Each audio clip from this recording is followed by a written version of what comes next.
Mimi sijui, mimi ndio maana sitaki hata kufuatilia mambo yao. Mimi focus yangu nataka niiweke kwenye Yanga inashindaji mechi zake.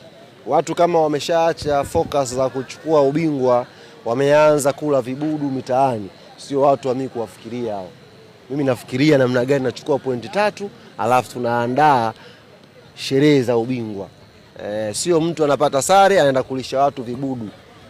That's not fair. Kwamba wanakula vibudu? Wanakula vibudu. Arusha kuna ndugu zangu taarifa nimezipata.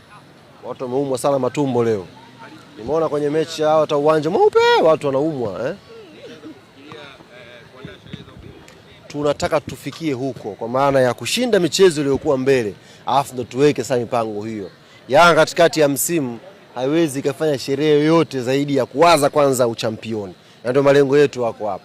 Tutachukua uchampioni, tunaweka jitihada kubwa, alafu tutaonyesha watu wadogo jinsi inavyofanyika. Unajua kufanya sherehe bila kikombe chochote.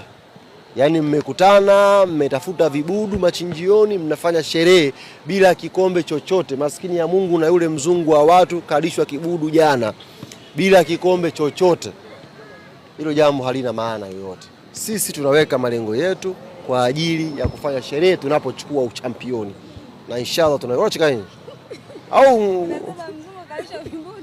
mzungu watu jana kalishwa vibudu katembea na mkoa mbona anapita na simu anakagua hivi.